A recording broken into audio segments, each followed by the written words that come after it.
It all started on a bitterly cold December evening. I thought it would be just another tense family dinner. But I had no idea this night would shake the foundations of my life. Secrets, old wounds, and long-buried resentments were about to collide. Before we dive in, tell me, where are you watching from? Comment your country below and subscribe, because what happens next is something you won't forget. My hands trembled as I stood outside Porter's front door, clutching the bottle of wine I'd brought for Christmas dinner. 62 years old, and yet I still felt like that nervous young bride I'd been nearly 40 years ago, facing my ex-husband's judgment. The December wind bit through my wool coat, but the chill inside me was something far colder. I should have stayed home, made an excuse, pretended I was sick. But 3 weeks ago my eldest had really called, sounding like he wanted me there. Something in my chest had loosened, a fragile hope flickering. Maybe this year, after 4 long years of cold shoulders and missed calls, my children were finally ready to accept that their mother deserved happiness too. The mahogany door swung open before I could knock. Porter stood there in his expensive charcoal suit, the same one he'd worn to court during our divorce. Even at 65, he carried himself with that same rigid authority. Shoulders back, jaw tight. Once that posture had made me feel protected. Now it only screamed arrogance. Francine. His voice was neutral, but I caught the slight curl of his lip as his eyes traveled from my department store dress to my sensible shoes. You're early. Traffic was lighter than expected. I held up the wine, a $20 bottle that had felt adequate at the store, and suddenly it seemed pitiful next to the glittering crystal chandelier behind him.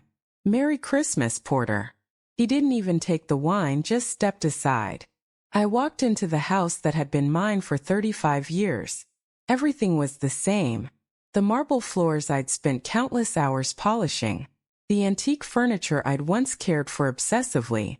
The family photos lining the hallway, carefully edited after the divorce to erase me entirely. Voices drifted from the dining room, and my stomach tightened. All 3 of my children were here. Michael, 37, successful in his father's firm. Sarah, 34, married to a banker. And David, 32, still finding his path, comfortably supported by Porter's wealth. They had all taken sides during the divorce, and none of those sides had been mine.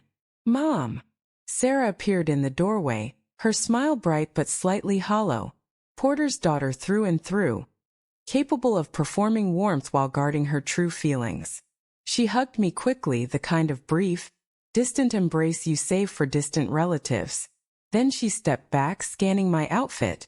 Nice dress. Is it new? I swallowed. It was new. From the clearance rack at Nordstrom, bought with part of the $800 monthly alimony Porter was required to pay.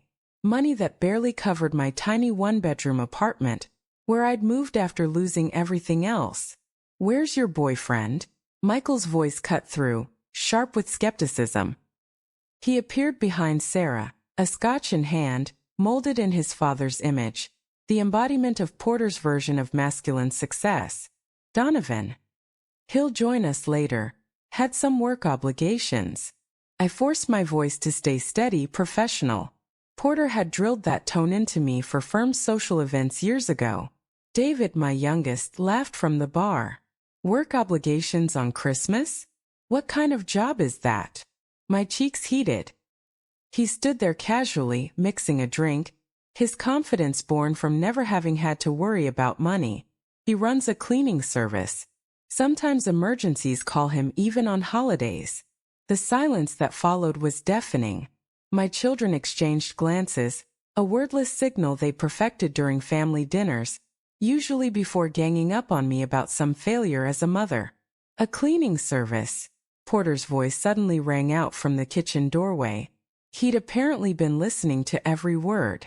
And that's when the evening began to shift, though I had no idea how far it would go. The word entrepreneurial dripped from Porter's lips like acid, and that familiar tightening in my chest returned.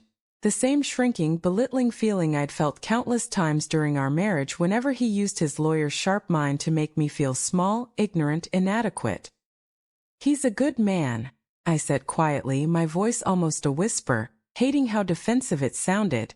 I wanted to add, he treats me with respect and kindness unlike some people, but I held it back. Starting a fight wouldn't help. It would only give them more ammunition to attack me. We moved into the dining room. The table gleamed under the chandelier, set with the china that had once been my grandmother's, now somehow belonging to Porter after the divorce. I took the seat at the far end, carefully placed to be as removed from the family cluster as possible without being in another room entirely. Dinner began with the usual surface-level chatter. Michael talked about a case he'd won. Sarah rattled off her children's achievements in private school. David casually mentioned his latest business idea, one Porter was apparently considering funding. I nodded, smiled, and tried to contribute where I could, but mostly I felt like a stranger watching someone else's family gathering. So, Mom, Sarah's voice cut in as we finished the main course. Tell us more about this Donovan. How did you meet him? The question sounded innocent, too innocent. I caught the subtle glance she exchanged with her brothers. My defenses went up automatically. We met at the grocery store, I said cautiously. I was struggling to load a heavy bag into my car, and he offered to help. David smirked. How romantic. A real knight in shining armor, he said, voice dripping with sarcasm. Technically, he was coming off a job, so his uniform was a little dirty. But yes, he had been kind. Michael leaned forward, his interest feigned but sharp. What company does he work for? I emphasized the word owns as carefully as I could. He owns his own business. Hoping to preempt their judgment, I added, it's called Superior Cleaning Services. Superior, Porter repeated, his tone thoughtful. Interesting name. I wonder if their work lives up to it. A cold knot formed in my stomach. That tone, that look, it was the one I remembered from our marriage. The one that said, I know something you don't, and I'm enjoying every second of your discomfort. What time is he supposed to arrive? Sarah asked, checking her sparkling watch. Dinner's almost over. He said 7:30, I replied, glancing at my own simple Timex, a replacement for the jewelry Porter had reclaimed in the divorce. Nearly 8 o'clock. Maybe he got lost, Michael offered, false sympathy in every word. The jab stung. Porter's house sat in one of the most exclusive neighborhoods, the kind of place where a cleaning service truck might look out of place among the luxury cars and manicured lawns. David added, some people get intimidated by success. That was it. I'd had enough. I stood abruptly, the chair scraping the hardwood floor. I think I should go. This was a mistake. Oh, come on, Francine, Porter said, that familiar dismissive tone from our marriage. Don't be so sensitive. The boys are just having a little fun. Fun. My anger surged, 40 years of suppression bubbling to the surface.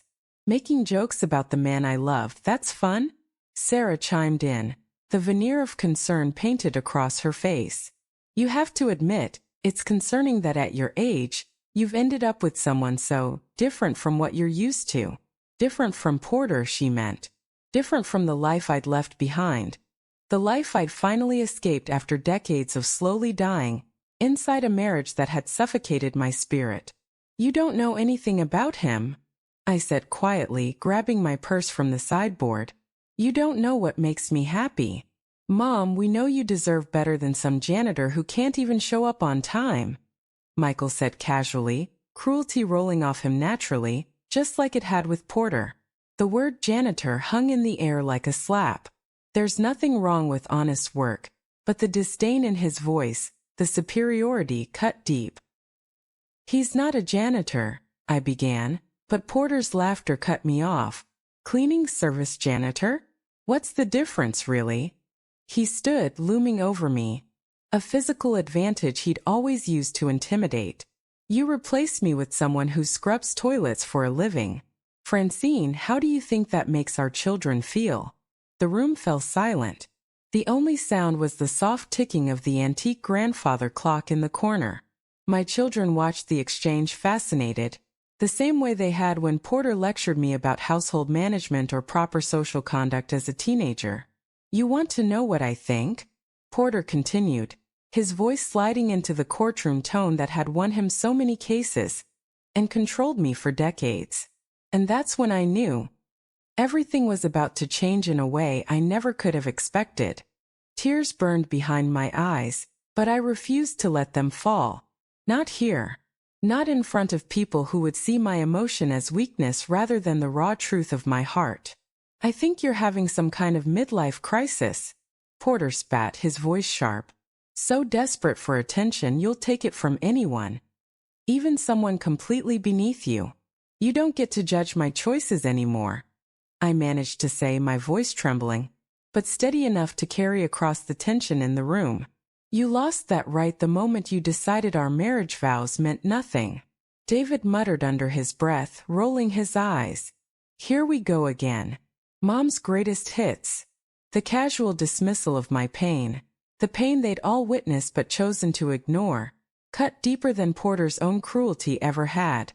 These were my children, the ones I'd sacrificed everything to raise.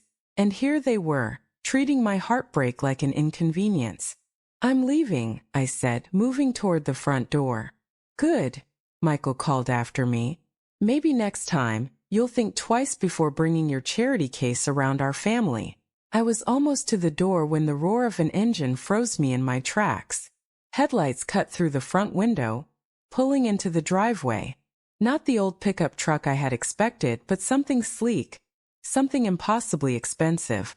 Well, well, Porter muttered, moving to the window beside me. Looks like your janitor finally decided to show up. My heart skipped, because this was no janitor. Donovan stepped out of a brand new Bentley, the kind of car that costs more than I had made in 2 years running my catering business before Porter had taken everything. He walked toward the house with the calm confidence I'd always admired. But tonight there was something different. Gone were the casual clothes I knew him in. Instead, a perfectly tailored navy suit hugged his frame, exuding authority and presence I'd never seen before. Before he could knock, the front door opened, and suddenly he was inside, filling the foyer as if the room had been waiting for him all along. But it wasn't just his physical presence, it was the energy he carried. Authority. Calm, undeniable authority. Sorry I'm late, he said, his voice steady, carrying a subtle undertone I didn't recognize.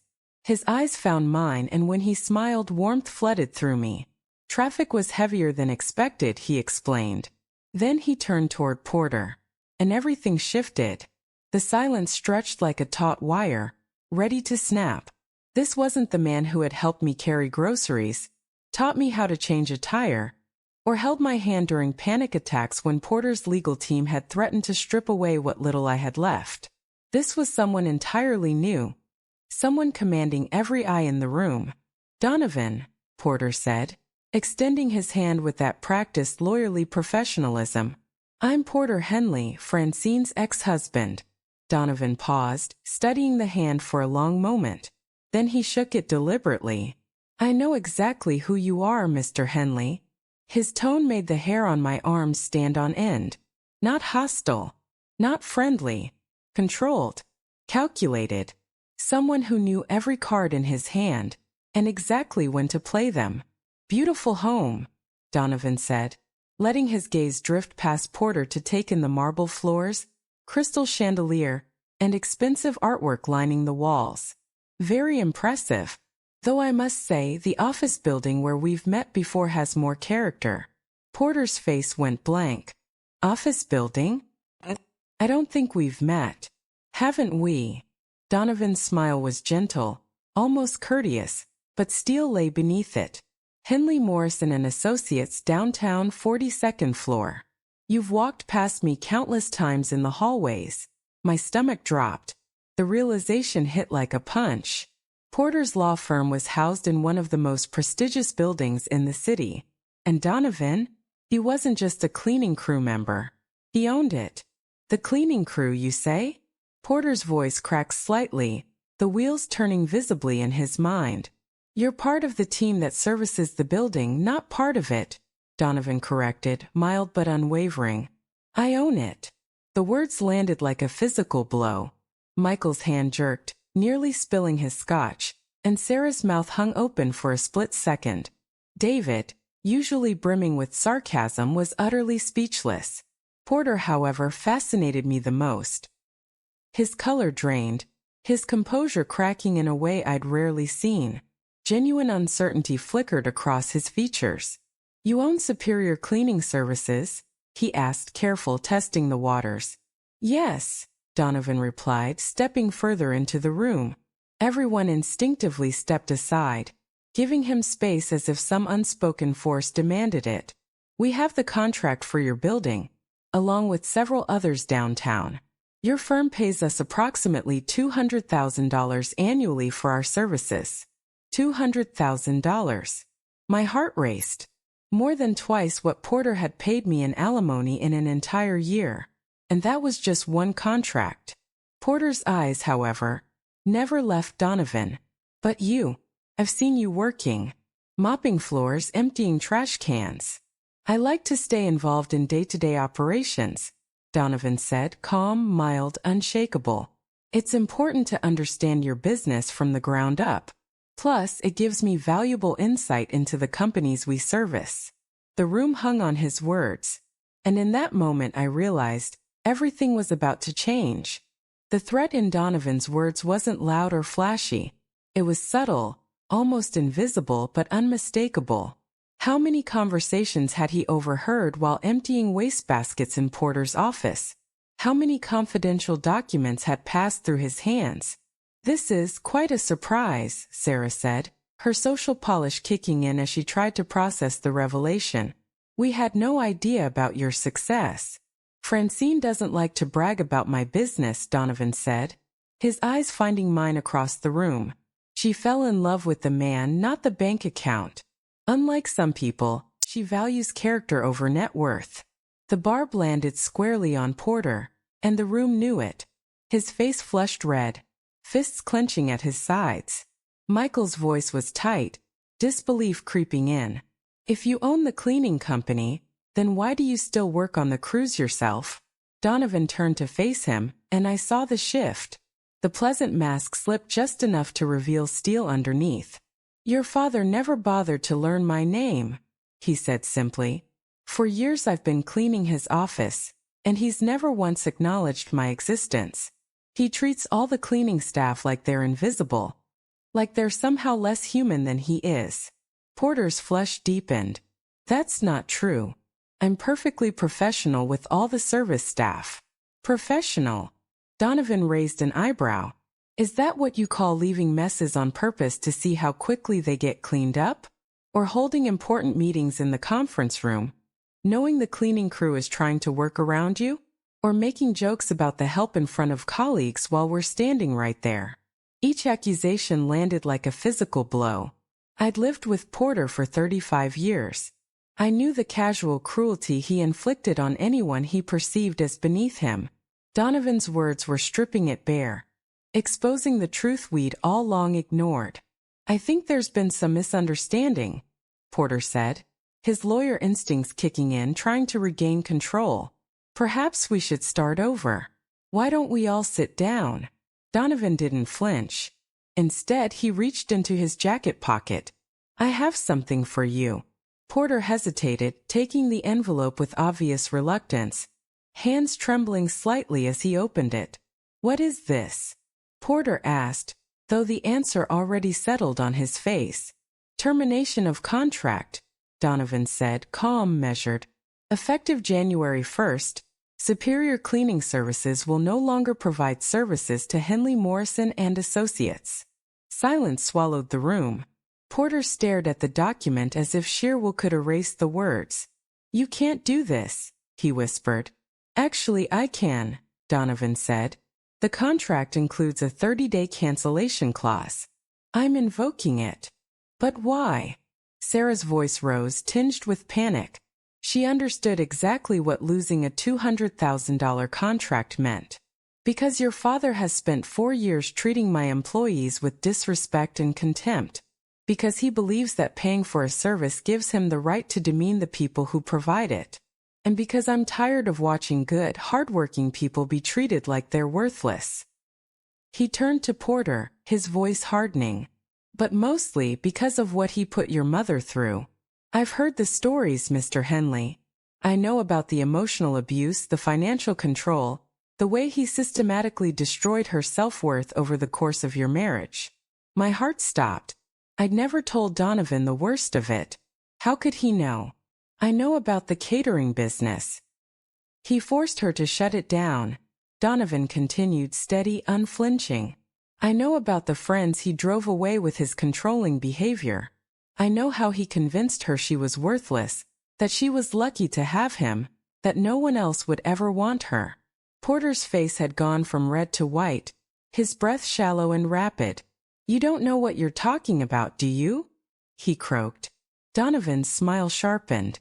"I know that you told her she was too stupid to manage money, then hid assets during the divorce to ensure she got as little as possible. I know you turned your children against her by painting her as the villain of your marriage's failure. I know you've spent the last 4 years trying to make her feel small and worthless at every opportunity." Each word hit Porter like a hammer. And the most shocking part? The look on my children's faces. For the first time in years, they were seeing their father differently, with doubt, confusion, maybe even fear. "Those are serious accusations," Michael said carefully, his lawyer's precision in every word. "They're not accusations," Donovan replied, calm and deliberate. "They're facts, and they're going to have consequences." He reached into his jacket again, producing a business card. Handing it to Porter with deliberate ceremony, he said, "Donovan Mitchell, CEO and founder of Mitchell Enterprises. We own 17 commercial cleaning companies across 3 states, for office buildings downtown, and a significant stake in several other local businesses." The name hit the room like a bomb. Even I recognized it from the business section of the newspaper, but I'd never connected it to my quiet, humble boyfriend, the man who drove an old pickup truck and wore clothes splattered with cleaning solution. And suddenly everything had changed. "Your worth," David began, then stopped, clearly unsure how to finish the sentence. "The exact number isn't important," Donovan said with a slight shrug, calm but deadly serious. "What matters," he continued, "is that I have enough influence in this city to make life very difficult for anyone who mistreats others." Porter looked pale, his face twisting as if he might be physically ill. "What do you want?" he croaked. "I want you to treat Francine with the respect she deserves," Donovan said, voice steady. "I want you to stop poisoning your children against her. And I want you to acknowledge that the way you treated her during your marriage was wrong." Porter opened his mouth, but Donovan didn't let him finish. His smile had gone cold now, the pleasant facade stripped away. "And if I don't?" Then Donovan's voice dropped an octave, the kind of calm that made the room feel icy. "Then you'll discover just how much influence I really have in this city's business community." Turning to me, his expression softened immediately. "I'm sorry I'm so late, sweetheart. I had some business to finish before I could get away." I stared at him, trying to reconcile the man I thought I knew. The quiet, humble boyfriend who had helped me clip coupons, navigate thrift stores, and offered me love without judgment, with the presence of someone who had apparently been hiding a fortune all along. "Donovan, I don't understand. If you're wealthy, why didn't you tell me? Why let me worry about money? About whether I could even afford dinner at a restaurant?" His face softened with genuine sadness. "Because I needed you to love me for who I am, not for what I have. I needed to know that you wouldn't change, that you wouldn't become someone different if you knew about the money." He stepped closer, taking my hands in his. "You've been hurt so badly by people who only valued you for what you could give them. I couldn't bear the thought of becoming another person who saw you as an asset instead of a woman. All this time, I've been worried about being a burden, about whether I could contribute enough to a relationship." "You contribute everything that matters," he said firmly. "Your kindness, your strength, your incredible ability to find joy despite everything you've been through. That's worth more than all the money in the world. Around us, my family stood frozen, silent, trying to process the complete reversal of everything they thought they knew. The man they'd mocked as beneath me was more successful than any of them. The relationship they'd dismissed as pathetic was built on a foundation stronger than anything Porter and I had ever shared. But as I looked into Donovan's eyes, I realized this was only the beginning. There was something else he hadn't told me yet. And judging by the way Porter still stared at that business card, I had a sinking feeling my ex-husband was starting to figure it out. The grandfather clock in Porter's hallway chimed 8:30, each deep tone cutting through the suffocating silence that had settled over the room. Porter's face twisted through a kaleidoscope of emotions: confusion, disbelief, panic, and finally, something that looked disturbingly like understanding. Satisfaction. "Mitchell Enterprises," Porter whispered, still staring at the card as if it might spontaneously combust in his hands. "You're the Mitchell who bought the Hartwell building last month, among others," Donovan replied, that same calm tone, dangerous in its precision. "We've been quietly acquiring properties downtown for the past 5 years. Michael stepped forward, his lawyer instincts kicking in despite the shock. "What exactly are you implying, Mr. Mitchell?" "I'm not implying anything," Donovan said, turning to face my eldest son, smile polite but empty of warmth. "I'm stating facts. Your father's firm has a lease coming up for renewal in 6 months. As of today, that renewal is no longer guaranteed." Color drained from Michael's face. Porter's firm occupied prime real estate downtown, grandfathered in at below market rates due to a long-term lease negotiated 15 years ago.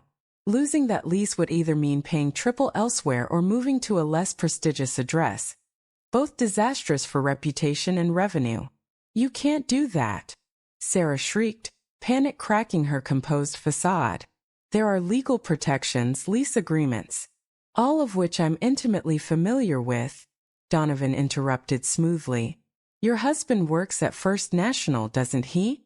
I'm sure he's explained how commercial real estate works. When a lease expires, the landlord has every right to choose not to renew, especially if the tenant has been problematic." David asked, dread in his voice. Donovan reached into his jacket again, making the entire family flinch, and pulled out a small digital recorder. "Your father has been very vocal about his opinions regarding the cleaning staff," he said, placing it deliberately on the dining room table. "About their intelligence, their worth as human beings, and their proper place in society." He pressed play, and then Porter's voice filled the room crystal clear. "I don't know why we pay these people so much. Any idiot can push a mop around. Half of them probably can't even read the cleaning supply labels." The recording continued. Porter's laughter, the mocking voice of one of his law partners, joined in. "At least they know their place, unlike some people's ex-wives who think they deserve more than they're worth." The words hung in the air like a hammer poised over an anvil. Every eye in the room was locked on Porter, and in that moment, I realized just how complete Donovan's control over this confrontation had become.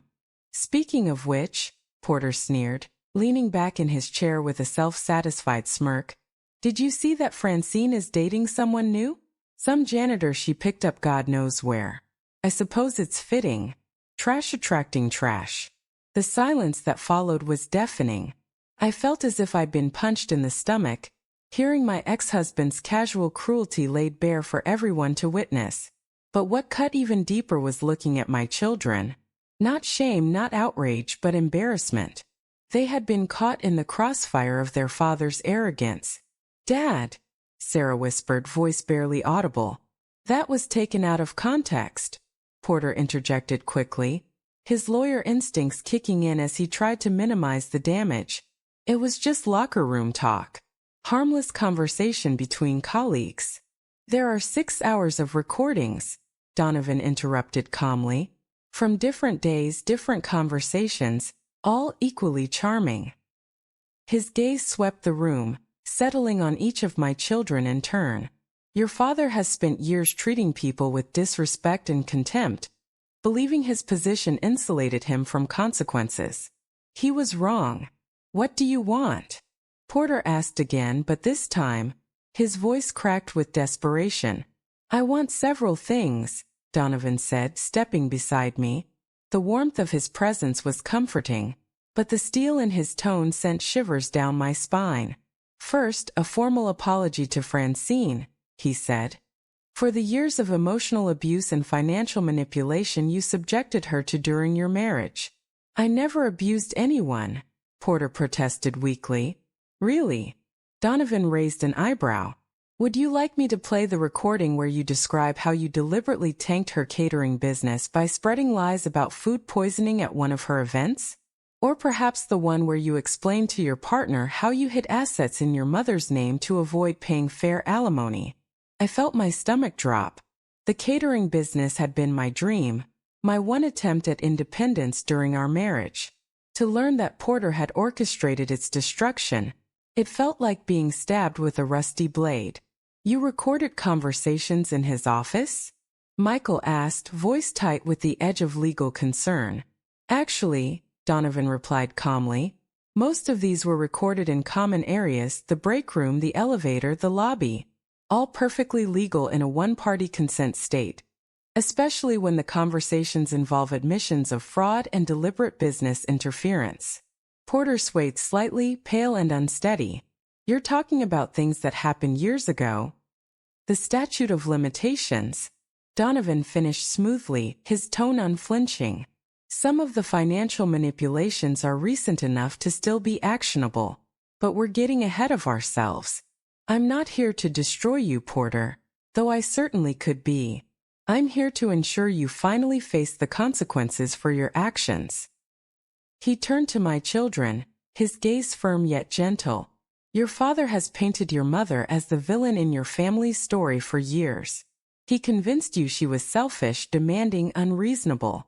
But the truth is, she was trapped in a marriage with a man who systematically destroyed her self-worth, and then punished her for trying to escape. That's not how we remember it, David said quietly, though the lack of conviction in his voice betrayed him. Of course it isn't, Donovan said gently. You were children. You saw what he wanted you to see. But you're adults now. You're capable of understanding that relationships are complex. And sometimes, the people we love are capable of terrible cruelty. He reached into his jacket one more time and pulled out a thick manila envelope.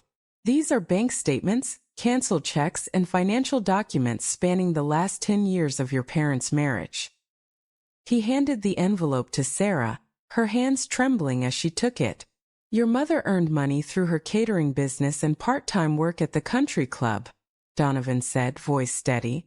Your father deposited those earnings into accounts she didn't know about, then told her the family couldn't afford things she wanted, things like vacations that included her, or clothes that weren't from discount stores. The room went deathly quiet. For the first time, my children were seeing their father's cruelty not as stories or whispers, but as hard, undeniable evidence. He spent her earnings on gifts for his secretary, Donovan continued relentlessly. The words landed like hammers. The same secretary he was having an affair with for the last 8 years of your marriage. The same woman he's planning to marry next month. That last revelation hit me like a physical blow. Porter was getting remarried. None of us had known.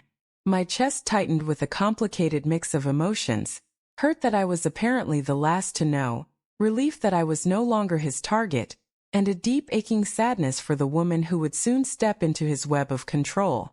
Stop, Porter whispered, barely audible. Just stop. Donovan replied with infinite patience. I'm almost finished. The point I'm making is that your mother survived 20 years of psychological and financial abuse, found the courage to leave, and has spent the last 4 years rebuilding her life from nothing. His gaze swept the room, firm yet measured. She deserves your respect, not your contempt. She deserves your love, not your judgment. Then Donovan turned to my children, his expression serious but not unkind. You have a choice to make. You can continue believing your father's version of events. Continue treating your mother like she's somehow less worthy of happiness than the rest of you. Or You can open your eyes to the truth and start repairing the relationships his lies have damaged. And if we choose wrong? Michael asked softly, barely audible. Donovan's smile went cold. Then you'll discover that your mother isn't the only person in this room with influence and resources. He let the words sink in. Your father's firm depends on referrals from other attorneys, corporate contracts, and maintaining a reputation for professionalism and integrity. All of that can disappear very quickly when the right people start asking the right questions. The threat hung in the air like smoke from a fire. Porter's face went gray and sweaty, despite the December chill cutting through the windows. "This isn't over," he said finally, voice hollow. "You're absolutely right," Donovan said pleasantly. "It's not over until Francine receives the apology and respect she deserves, until your children understand the truth about their childhood, and until you start making amends for the damage you've caused." Then his expression softened as he turned to me. "Are you ready to go home, sweetheart?" I looked around the room one last time, at the house I had once called home, at the family I'd tried so hard to please, at the man who'd spent decades convincing me I was worthless. For the first time in 4 years, I didn't feel small. I didn't feel like I had to apologize for existing or justify my choices. "Yes," I said, taking Donovan's offered arm. "I'm ready." As we walked toward the front door, I heard Sarah call out behind us, "Mom, wait." I turned, hoping against hope that my only daughter might finally see me as more than a disappointment. "The envelope," she said, holding the financial documents Donovan had handed her. "Are these really from Dad's accounts?" "Every page," Donovan confirmed. "Legally obtained through discovery during the divorce proceedings, though your mother never saw them at the time. Her attorney wasn't aggressive in pursuing what she was owed." Sarah opened the envelope with shaking hands and pulled out the top document. As she read, her face went white, then red, then white again. "Dad," she whispered, looking at Porter with horror. "This shows a transfer of $47,000 to an account in Jennifer's name on Mom's birthday." Jennifer, Porter's secretary, soon to be his new wife. The silence that followed was broken only by David muttering a string of profanities under his breath. Michael froze, lawyer instincts calculating exactly how much trouble his father could be in if these documents ever reached a courtroom. "We need to talk," Sarah said, her voice trembling with anger. "We need to have a long conversation about what really happened in this family." But I didn't stay. I had wasted enough years waiting for my children to choose me over their father's lies. Tonight I was choosing myself. As Donovan and I approached his Bentley, a car that, to my shock, apparently belonged to him and wasn't rented for the evening, I felt something I hadn't experienced in decades. Power. Confidence. Freedom. The leather seats were soft against my back as he drove through the quiet city streets. Christmas lights twinkled in windows we passed, but inside the car, the silence carried weight, heavy with unspoken questions. "You're angry with me," Donovan said finally, his voice measured. I turned to study his profile in the dim dashboard light. Even now, after seeing him command that room like he owned it, which apparently he did, there was a gentleness about him. Something that had drawn me in from the very first day at the grocery store. "I'm not angry," I said slowly, testing the truth of my own words. "I'm confused. I'm overwhelmed, but I'm not angry." We stopped at a red light. He turned to look at me directly. "What are you feeling?"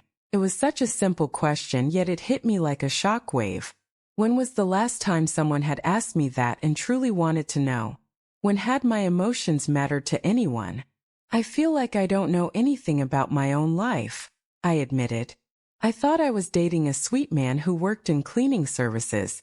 I thought I was struggling to make ends meet on $800 a month in alimony. I thought my family was right about me being a burden. Someone who couldn't take care of herself." The light turned green, but Donovan didn't immediately move. I stared out the windshield, my mind spinning. Now I knew the man I loved owned half the city. And my ex-husband, he had been even more cruel, calculating, and damaging than I had ever realized. And maybe, just maybe, my children were finally seeing their father for who he really was. I laughed, but it came out shaky, uncertain. I feel like Alice falling down the rabbit hole. Donovan reached over and took my hand, his thumb brushing gently across my knuckles. I know this is a lot. I never intended for it to come out like this. How did you intend for it to come out? I asked. He was quiet for a long moment, jaw working as he chose his words carefully. I was hoping I'd never have to reveal any of it. I hoped your family would eventually come around, that Porter would leave you alone, that you could heal without reliving the damage he caused. But that wasn't happening. Watching them hurt you over and over, watching you blame yourself. I couldn't stand it anymore. He turned into the parking lot of my apartment complex, but instead of heading toward my building, he stopped near the small lake at the center of the property. The water reflected Christmas lights strung along the walking path, fractured stars dancing on the dark surface. There's more you need to know, he said, turning off the engine. About how we met, about what I've been doing behind the scenes. My stomach clenched with a familiar anxiety. More secrets, more truths? Things I should have told you sooner, he corrected gently. But I was afraid of how you'd react. I thought about Porter, his lies, his manipulation, the way he controlled every bit of information to control me. But when I looked at Donovan, I didn't see cold calculation. I saw fear. Fear that I might not understand, might not forgive, might walk away. Tell me, I said, voice trembling. He took a deep breath, gripping the steering wheel until his knuckles went white. We didn't meet by accident at the grocery store. The words hit like ice water. What do you mean? I asked, heart racing. I'd been watching you for weeks before that day, he said quietly. Following your routine, learning your schedule, waiting for an opportunity to approach you in a way that would seem natural. I pulled my hand away, panic rising. You were stalking me? No, he said quickly, turning to face me. Not stalking, investigating. There's a difference. Investigating me? Why? My voice grew sharper. Not you, he said firmly. Porter. I was investigating Porter. You were caught in the web of his damage. I blinked, trying to process. I don't understand, I whispered. Donovan looked out at the lake, gathering his thoughts. His voice, when he spoke again, carried the weight of old wounds. 4 years ago, my cleaning company bid on the contract for Porter's building. We were smaller then, but we offered competitive rates and excellent service. Porter was part of the building management committee reviewing our proposal. He paused, jaw tightening. We didn't get the contract. Instead, it went to a company that bid much higher, but happened to be owned by the brother of one of Porter's law partners. Classic nepotism. That doesn't seem like enough reason to, I began. It wasn't just about the contract, he interrupted, anger flickering in his eyes, not at me but at the memory. Porter argued against hiring us specifically because my company employed what he called undesirable elements. Formerly incarcerated individuals trying to rebuild their lives, immigrants working multiple jobs to support their families. He said people like that couldn't be trusted around valuable property or confidential information. That hiring them would reflect poorly on the building's reputation. My stomach sank. It was exactly the kind of thing Porter would say. His casual cruelty hidden behind a veneer of professionalism. I started researching him after that, Donovan continued, voice low and deadly quiet. I wanted to understand what kind of man could be so casually cruel to people who were just trying to survive. He reached into his jacket and pulled out a worn envelope, handing it to me. My hands trembled as I opened it. Inside was a newspaper clipping from 3 years ago. A charity auction to benefit women leaving abusive relationships. There I was, smiling among a group of volunteers. You were volunteering at the women's shelter, Donovan said softly, helping other survivors. And I realized then that Porter's ex-wife wasn't just collateral damage in his pattern of cruelty. You were a survivor. Tears blurred my vision. Memories came rushing back. The shelter had been my lifeline after the divorce, the one place where I had felt safe, strong, and seen. The shelter. The place where I had finally understood that what I'd lived through wasn't normal, wasn't my fault. Volunteering there had been part of my healing, helping other women who were walking the same broken road I had barely survived myself. I started paying attention to how he treated you during the divorce, Donovan continued quietly. The manipulation, the financial games, the way he turned your children against you. He exhaled slowly, and I decided I wanted to help. Help how? I whispered. At first, just by documenting his behavior, he said.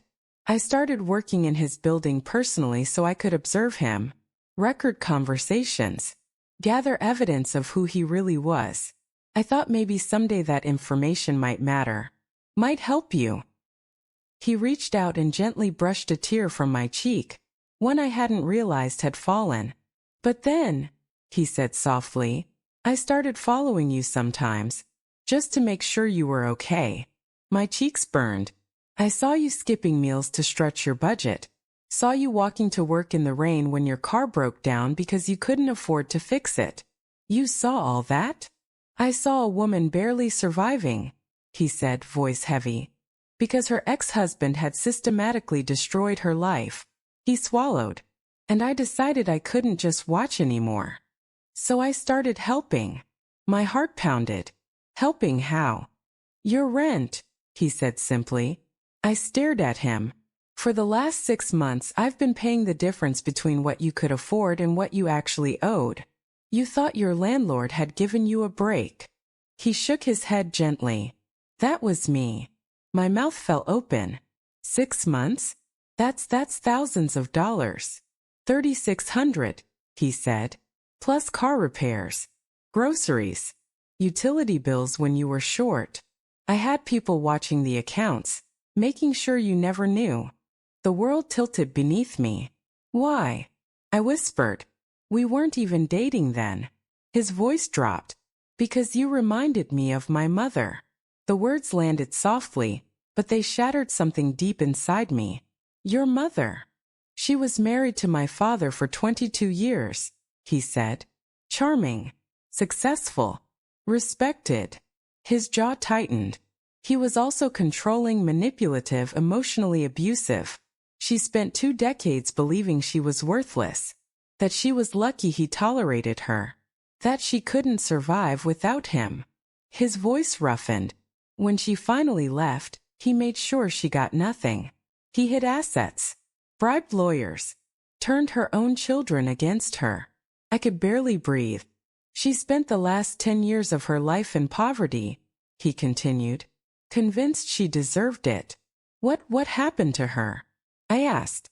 She died alone, he said quietly, in a studio apartment, surrounded by unpaid bills, and photos of grandchildren she wasn't allowed to see. His hands clenched into fists. I was building my business then, starting to make real money, but she refused my help, said she didn't want to be a burden. Understanding crashed over me like a wave. So when you saw Porter doing the same thing to me, I saw my mother, Donovan finished. I saw another woman being destroyed by a man who should have protected her. His eyes burned, and I swore I wouldn't let it happen again. Not if I could stop it. We sat in silence, the weight of his confession settling between us. Now everything made sense. Why he'd hidden his wealth. Why he'd approached me so carefully. Why he'd let me set the pace. The grocery store, I said suddenly. That day you helped me with my bags. I'd been working up the courage to approach you for weeks, he admitted. When I saw you struggling, it felt like fate giving me permission. And everything since then? I asked. The way you've treated me? All real, he said firmly. Every word. Every moment. The only thing I hid was the money, and only because I needed to know you could love me without it.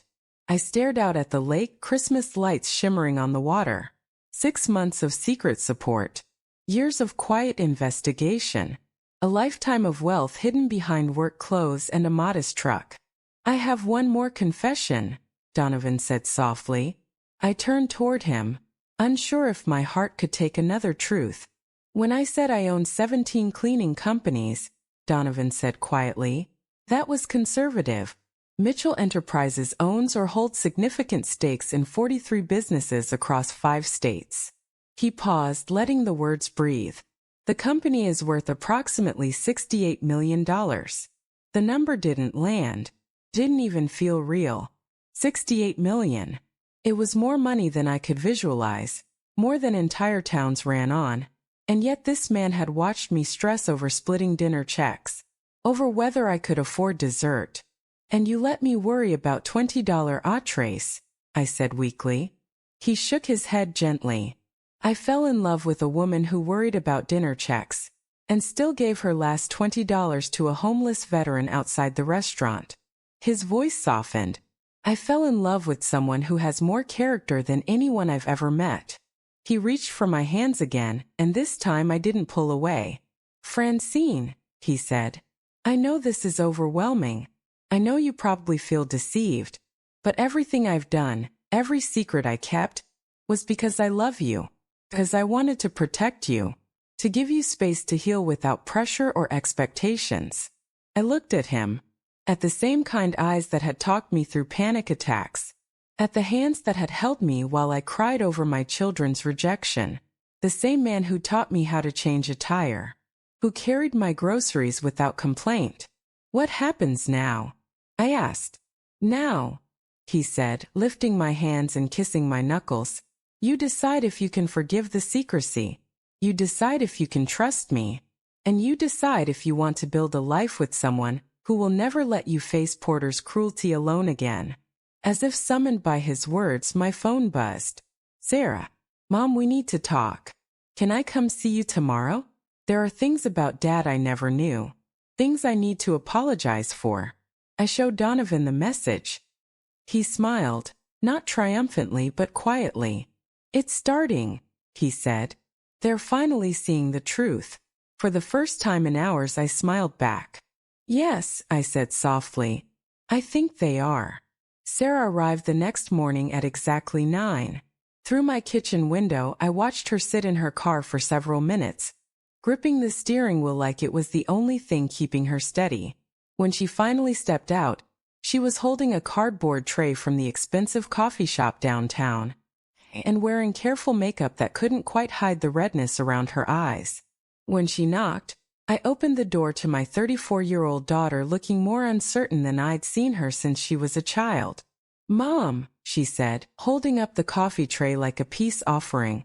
I brought your favorite. Vanilla latte. Extra foam.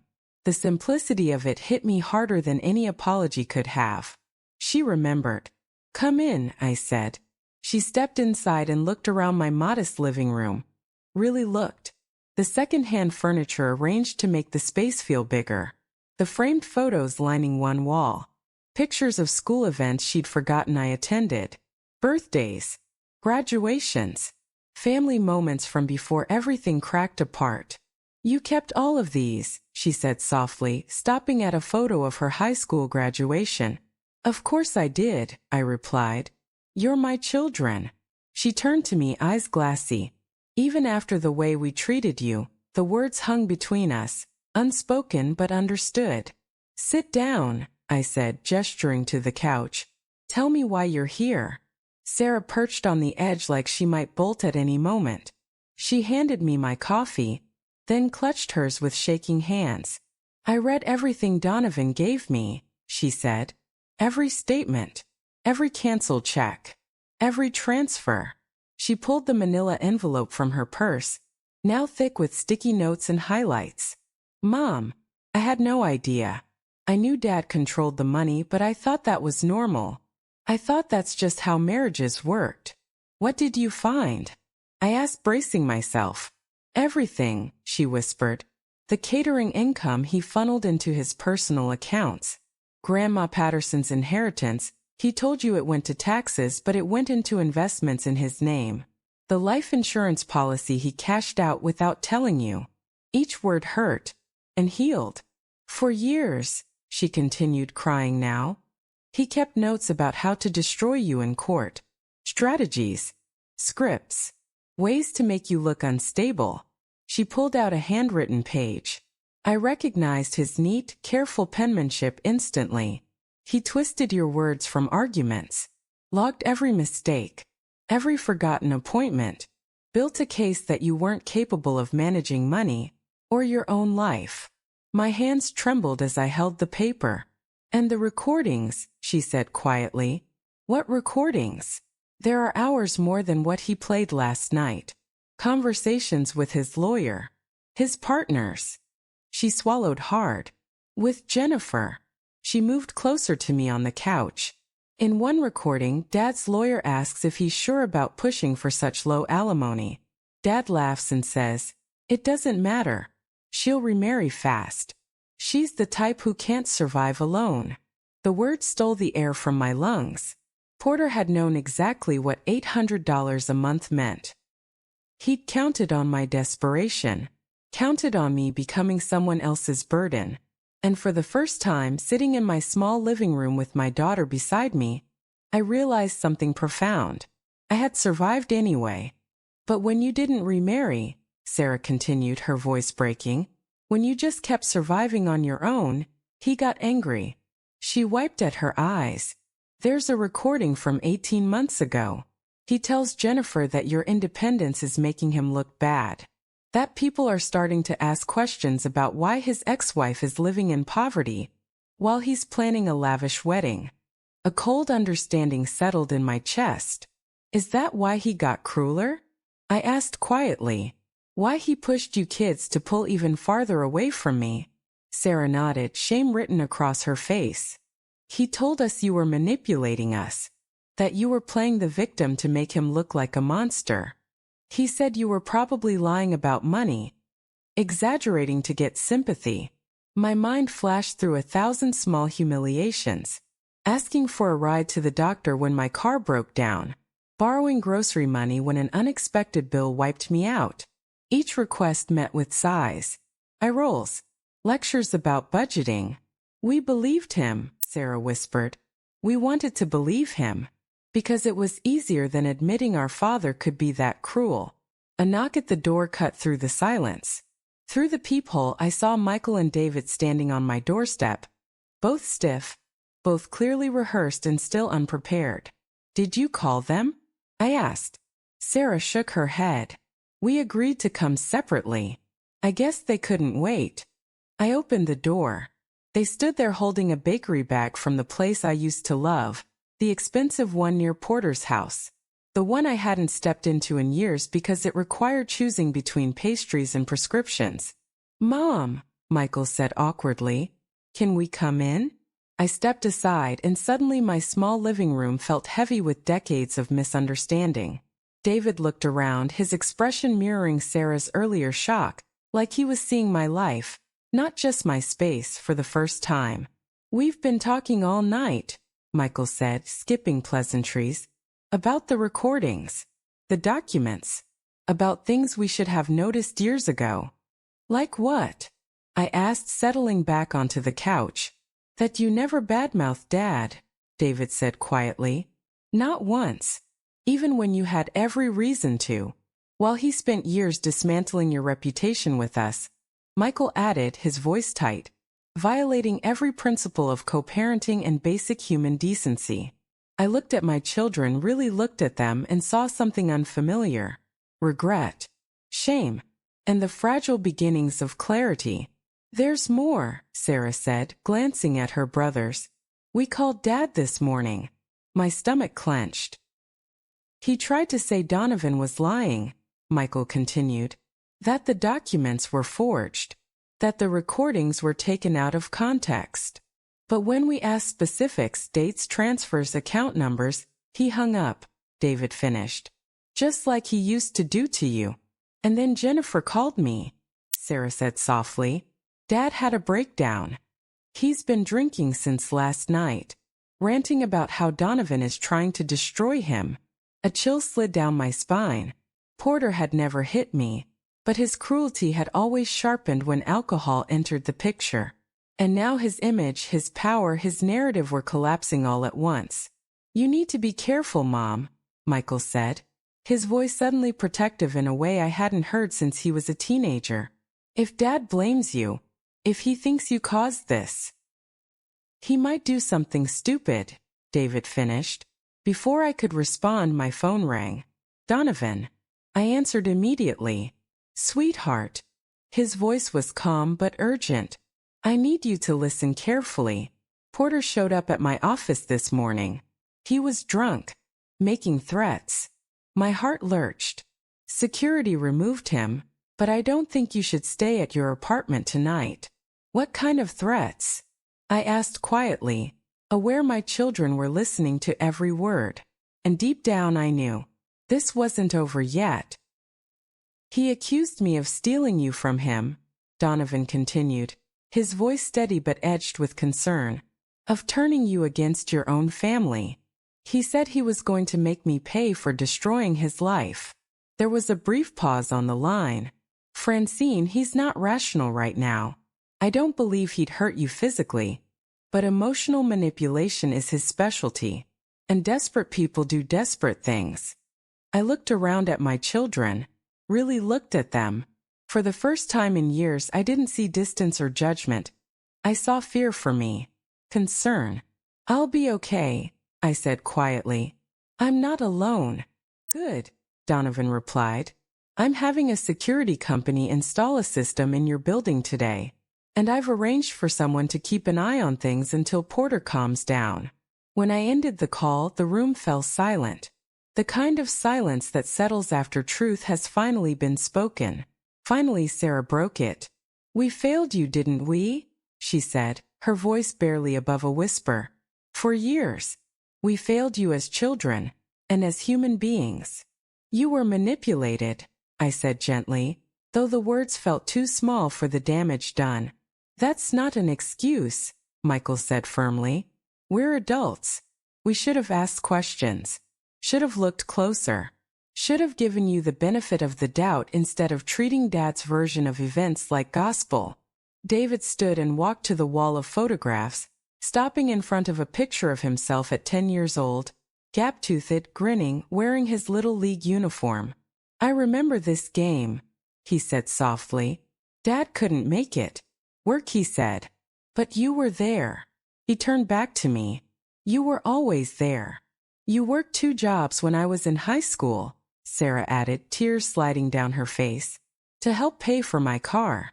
You never complained, never made me feel guilty. You acted like it was nothing. But it must have been so hard. And when I graduated law school, Michael said slowly, you were so proud. You told everyone at that party that your son was going to be a lawyer. He swallowed. Dad barely acknowledged it. He was angry I didn't join his firm right away. They were remembering now, seeing past the version of me their father had constructed, and seeing instead the truth of their childhood, seeing me not as the villain in his story, but as the woman who had loved them without condition. Can you forgive us? Sarah asked, her voice breaking completely. I know we don't deserve it, but can you find a way to forgive us? I looked at my children, still beautiful to me despite everything, still the babies I had rocked to sleep, the teenagers I had worried over, the adults I had hoped would choose kindness over convenience. I never stopped loving you, I said simply, and in that moment, something that had been broken for years finally began to mend. Even when you broke my heart, I continued softly, even when you chose him over me, I never stopped being your mother. Sarah collapsed into tears then, not quiet, graceful tears, but the kind that tear their way out of you after years of being held back. The kind that come with gasping breaths and shaking shoulders and no dignity left to protect. Michael sank heavily into my armchair, elbows on his knees, head buried in his hands. David remained by the wall of photographs, staring at them like they might finally tell him the truth he'd refused to see for so long. His shoulders trembled with silent emotion. What do we do now? Michael asked at last. How do we fix this? You start by making different choices, I said. You start by treating me like family instead of an obligation. You start by building relationships based on honesty, not manipulation. And Dad? David asked. What do we do about him? I thought about Porter, alone, drunk, furious at a world that was no longer bending to his will. For a fleeting moment I felt something like pity. Pass quickly. You make your own decisions about your father, I said carefully. I won't turn you against him the way he turned you against me. But I also won't pretend that what he did was acceptable, or that it shouldn't have consequences. Sarah wiped her face and reached for my hands. We want to start over if you'll let us. We want to earn back your trust. To be the children you deserved. For the first time in 4 years, something stirred inside me that I had believed was gone forever. Hope. Outside my apartment window, storm clouds were gathering thick, heavy, promising a long winter night. But inside, surrounded by my children and their fragile offers of reconciliation, I felt warm.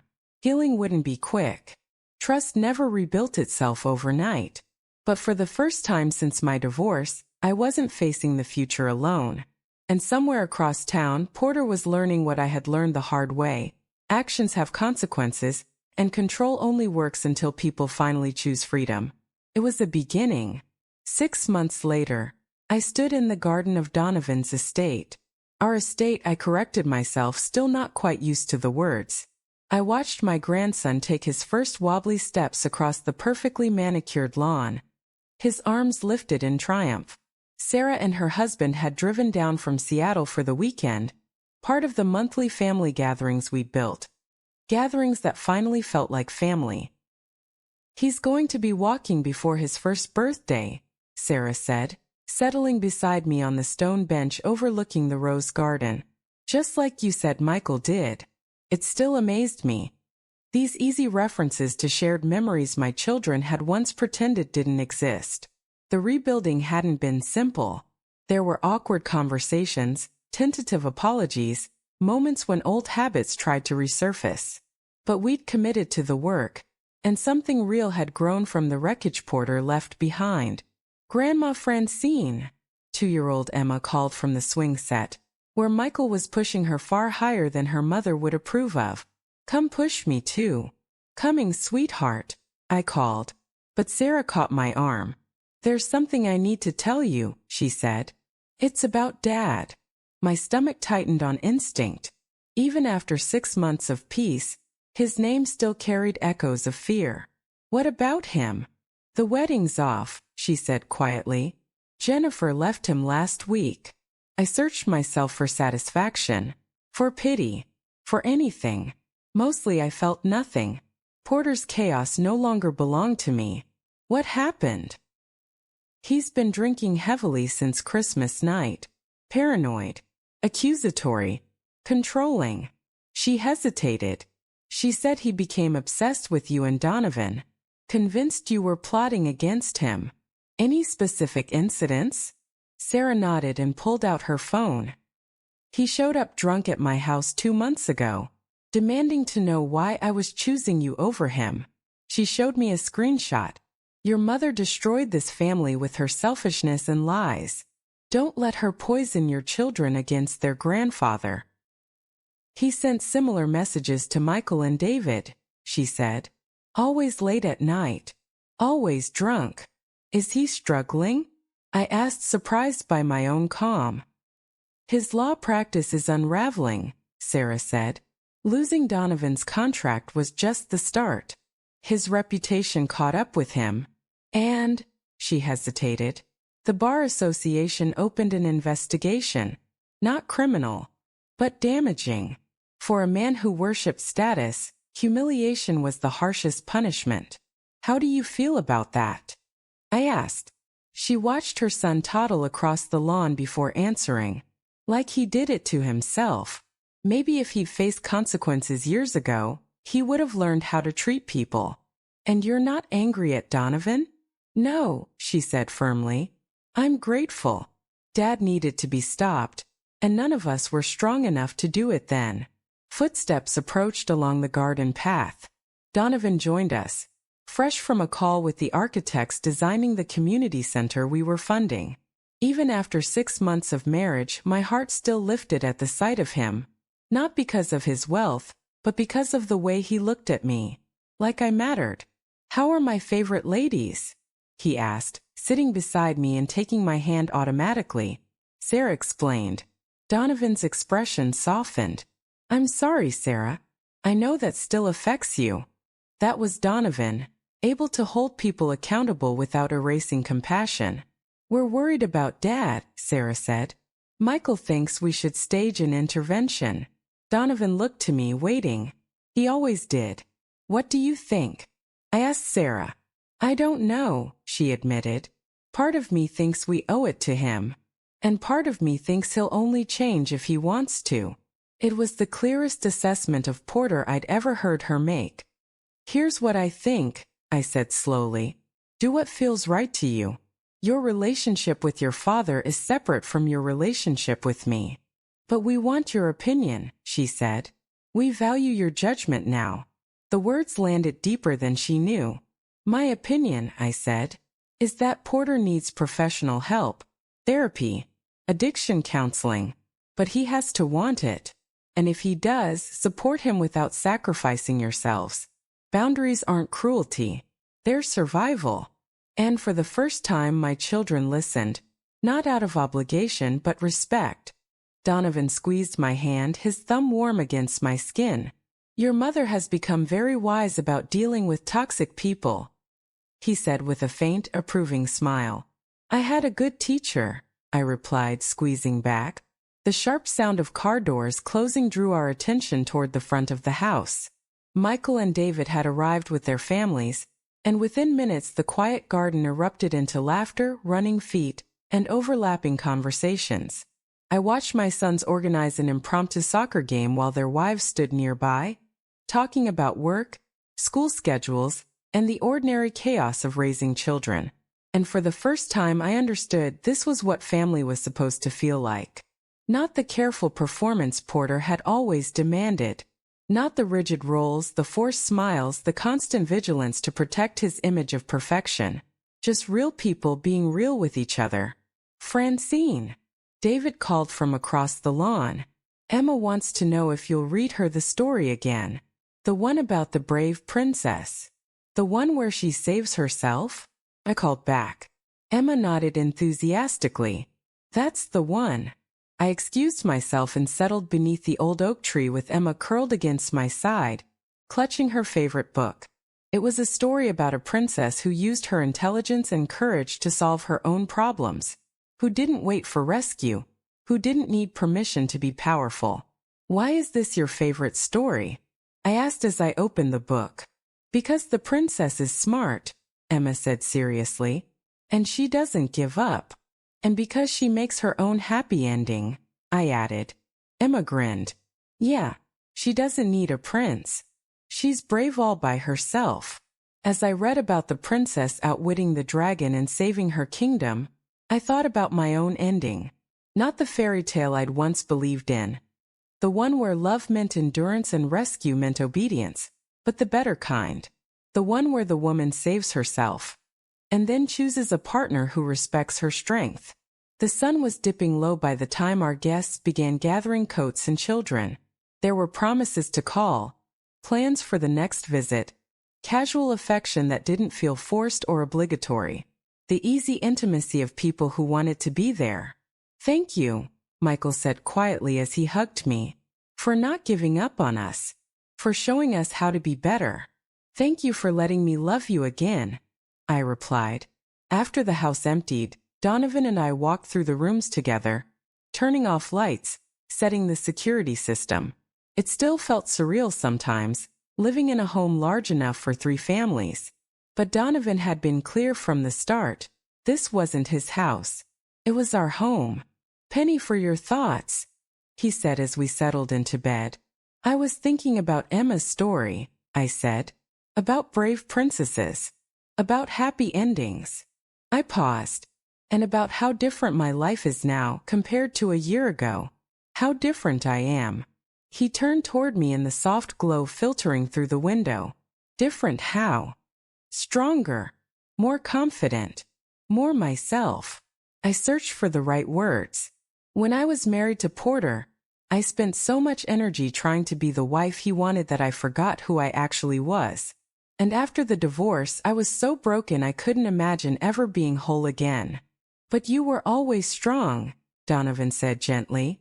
You survived 35 years of emotional abuse and still had enough compassion to volunteer at a women's shelter.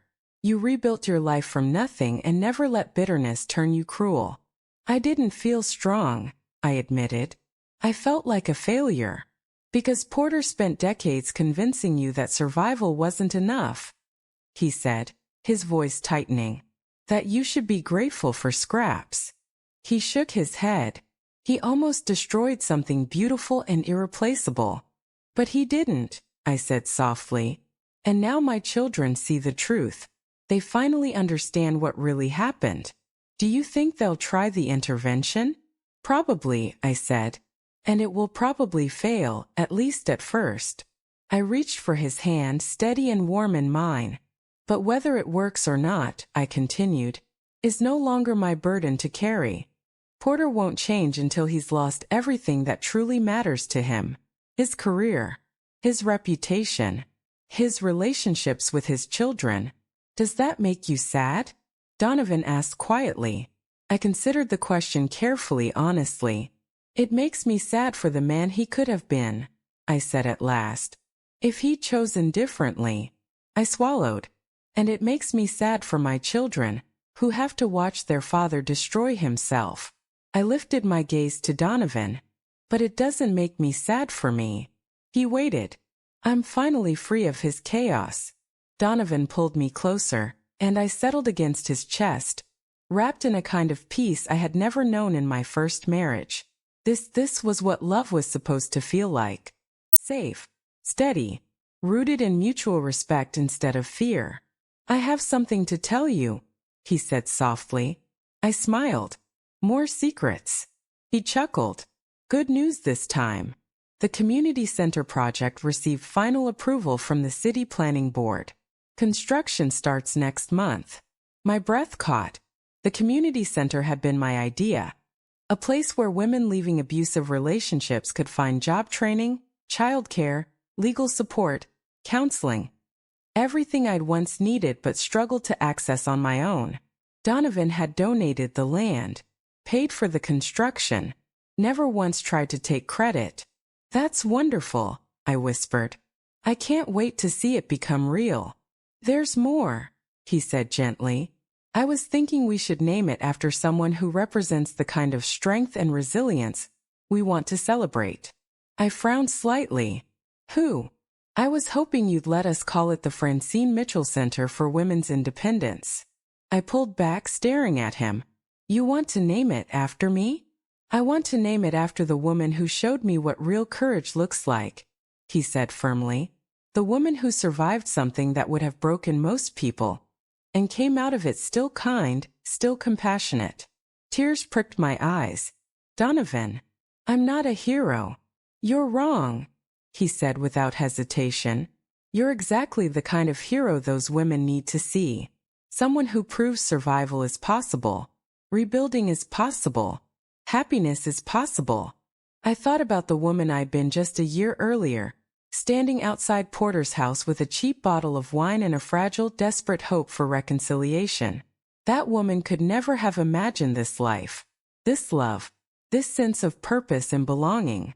Okay, I said softly. If it helps other women, then yes. There's one more thing, Donovan said, reaching into the nightstand drawer. I know we're already married, he continued, but I wanted to give you this. He handed me a small velvet box. Inside was a ring. Not the oversized diamond Porter had once given me, but something infinitely more meaningful. The center stone was surrounded by smaller gems, spelling out a single word in different colors. Brave. It's perfect, I whispered, sliding it onto my finger beside my simple wedding band. Just like you, he said. As sleep slowly found us, I thought about fairy tales and happy endings, about brave princesses, about the difference between being saved and being supported, between being controlled and being cherished. Outside our bedroom window, city lights shimmered like scattered stars. Somewhere in that darkness, Porter was likely drinking alone, raging at the consequences of his own choices. But that was his story now. Mine was just beginning. In the morning, there would be plans to make, meetings with architects, calls with contractors, conversations about how many lives we could help change. There would be Sunday brunch with my children and grandchildren. Laughter. Ordinary moments. Relationships rebuilt on honesty instead of manipulation. There would be a life worth living, surrounded by people who valued me for who I was, not for what I could endure. And there would be love. Real love. The kind that makes you stronger instead of smaller. Braver instead of afraid. At 62, I finally learned the difference between being wanted and being treasured. It was worth the wait. Now I'm curious about you, the one listening to my story. What would you do if you were in my place? Have you ever lived through something similar? Share your thoughts in the comments. And if you're still here, dear listener, maybe it's time you hit that subscribe button. After all, stories like these, stories about found family, second chances, and quiet love, they need good company. Until next time, this is the Old Woman's Stories, reminding you that sometimes the best endings are just beginnings in disguise.